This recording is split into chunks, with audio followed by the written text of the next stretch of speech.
Shri A K Santhosh തിരക്കഥാകൃത്ത് അദ്ദേഹം telephone ലൈനിലുണ്ട്. അദ്ദേഹം ഒരു യാത്രക്കിടയിലാണ്. അതുകൊണ്ടാണ് ഞാൻ ഈ ഘട്ടത്തിൽ അദ്ദേഹത്തിലേക്ക് പോകുന്നത്. ശ്രീ സന്തോഷ് ഇവിടെ ആവർത്തിച്ച് പറയുന്നു, കേരളത്തിലെ യുവാക്കളെയും കുട്ടികളെയും ഒക്കെ ബാധിക്കുന്ന നിരവധിയായ വിഷയങ്ങളുണ്ട്. അതിൽ ലഹരി പോലെയുള്ള വസ്തുക്കൾ അടക്കമുണ്ട്. അവരുടെ ക്രിമിനൽ പശ്ചാത്തലം മാറുന്ന അല്ലെങ്കിൽ ക്രിമിനൽ സ്വഭാവം വർദ്ധിക്കുന്നതിന് സമൂഹ മാധ്യമങ്ങൾ, സോഷ്യൽ മീഡിയ അടക്കം പ്രധാനപ്പെട്ട കാരണങ്ങളൊക്കെയായി മാറുന്നുണ്ട്. അതോടൊപ്പം ഒരു ഘടകമാണോ സിനിമ എന്ന സംശയം കൂടി ഉയരുന്നു. കാരണം ഇവിടെ സിനിമ ക്രൈമിന് പ്രയോറിറ്റി കൊടുത്താൽ, വയലൻസ് അധികമുള്ള സിനിമകൾക്ക് മാത്രമേ പ്രേക്ഷകർക്കിടയിൽ സ്വാധീനം ചെലുത്താൻ പോലും പറ്റുന്നുള്ളൂ എന്നൊരവസ്ഥയിലേക്ക് എത്തുന്നു എന്നാണ് ചില നിരീക്ഷണങ്ങൾ. ഞാൻ ആദ്യമേ പറയട്ടെ, ഞാനൊരു റേഞ്ച് കുറവുള്ള ഒരു സ്ഥലത്താണുള്ളത്. പറഞ്ഞുകൊള്ളു, വ്യക്തമാകുന്നുണ്ട്. ഓക്കെ.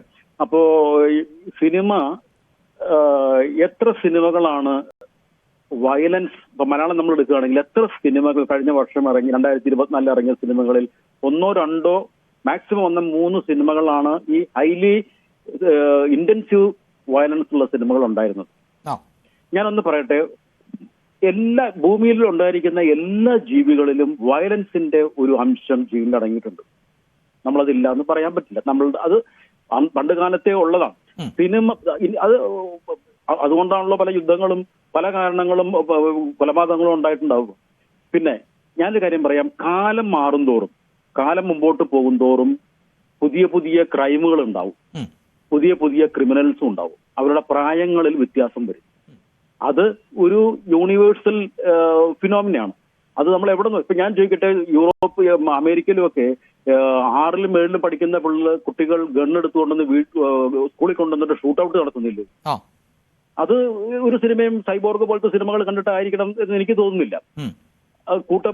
ഭീകരമായ ബലാത്സംഗങ്ങൾ നടത്തുന്നു ഒരു കാരണവുമില്ലാതെ. അപ്പോ പിന്നെ ഇതിൽ മറ്റൊരു കാര്യം എന്ന് പറയുന്നത്, സിനിമയെ നമുക്ക് അങ്ങനെ അടച്ചാക്ഷേപിക്കാൻ പറ്റുമോ എന്ന് എനിക്ക് അറിയില്ല.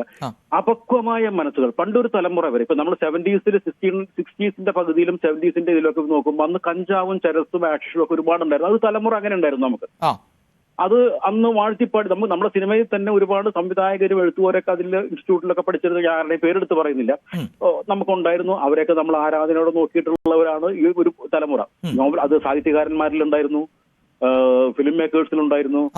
പക്ഷേ താങ്കൾ ഇപ്പോൾ സാഹിത്യകാരനെ കുറിച്ച് പറഞ്ഞതുകൊണ്ടാണ്, എം മുകുന്ദനെ പോലെയുള്ള ആളുകൾ അദ്ദേഹത്തിന്റെ രചനയുമായി ബന്ധപ്പെട്ട്, അദ്ദേഹത്തിന്റെ ചില രചനകൾ ലഹരിയിലേക്ക് ആളുകളെ ആകർഷിക്കുന്നുവെന്ന് വർഷങ്ങൾക്ക് മുമ്പ്, പതിറ്റാണ്ടുകൾക്ക് മുമ്പ് വിമർശനം ഉയരുകയും അങ്ങനെ ഉണ്ടെങ്കിൽ അത് തെറ്റാണ് എന്നും താങ്കൾ ഇനി അത് ശ്രദ്ധിക്കും എന്ന്, താനത് വീണ്ടും ശ്രദ്ധിക്കും എന്ന തരത്തിലുള്ള നിരീക്ഷണം അന്ന് നടത്തിയിട്ടുണ്ട്, അന്ന് തിരുത്തിയിട്ടുണ്ട് മുകുന്ദൻ.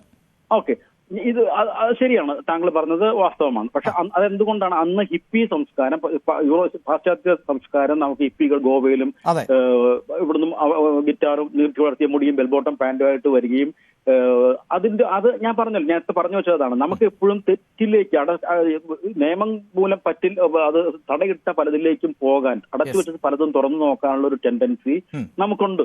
മനുഷ്യനുള്ള കാര്യമാണ്, അതില്ലാന്ന് നമുക്ക് പറയാൻ പറ്റില്ല.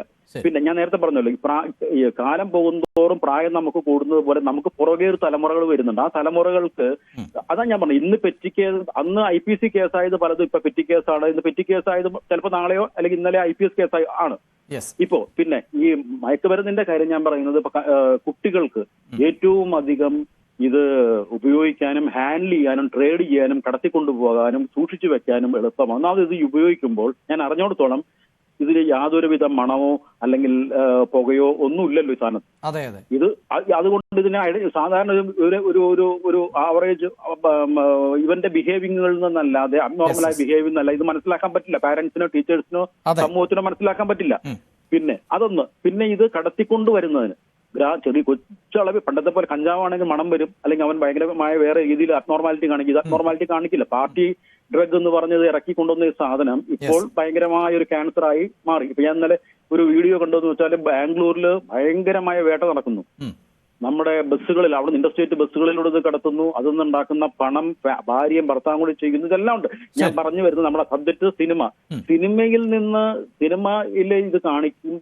എനിക്ക് തോന്നുന്നു മദ്യവും മയക്കുമരുന്ന് ഉപയോഗിക്കുന്ന ഒരു സിനിമകൾ വന്നിട്ടുണ്ടോ എന്ന്, അങ്ങനെ ഹൈലൈറ്റ് ചെയ്തൊരു സിനിമ വന്നോണ്ടോ എനിക്കറിയില്ല. ഏതെങ്കിലും ഭാഷയിൽ ഇന്ത്യൻ സിനിമയിൽ വന്നിട്ടുണ്ടോ എന്ന് എനിക്കറിയില്ല. പക്ഷേ ഈ സിനിമയെ കുറ്റം പറയുമ്പോൾ ഈ സിനിമ സ്വാധീനിക്കുന്നവർ ഒന്നും അതിന്റെ ക്ലൈമാക്സ് കൂടി കണ്ടിട്ടാണല്ലോ സിനിമ തിയേറ്ററിൽ നിന്ന് ഇറങ്ങുക. ആ സിനിമയിൽ അതിന് കിട്ടുന്ന ശിക്ഷയും ലോ ആൻഡ് ഓർഡറിന്റെ മുമ്പിൽ ഇതിൽ എന്ത് ശിക്ഷ കിട്ടുന്നത് കൂടി നമ്മൾ സിനിമാക്കാർ കാണിക്കുന്നുണ്ട്. അപ്പോൾ അപ്പൊ സിനിമയായിട്ടും ജീവിതമായിട്ടും പിന്നെ ഈ തലമുറ സ്കൂളിൽ നമ്മൾ ഈ തലമുറ എന്ന് പറയുന്നത് ഞാൻ പറയട്ടെ, നമുക്ക് പാരന്റ്സിന് ഒരുപാട് ഉത്തരവാദിത്തങ്ങളുണ്ട്. അവരുടെ ഉത്തരവാദിത്വ കുറവ് കൂടിയാണ് ഇതിന്. തീർച്ചയായും താങ്കൾ പറയുന്നത് പ്രസക്തമാണ്. അത്തരം വിഷയങ്ങൾ കൂടി, പേരന്റിംഗ് പ്രശ്നം അല്ലെങ്കിൽ ഈ ലഹരിയുടെ ലഭ്യത, ഇതെല്ലാം ഞങ്ങൾ ചർച്ച ചെയ്യുന്നുണ്ട് ഓരോ ഘട്ടങ്ങളായി. ഇപ്പോൾ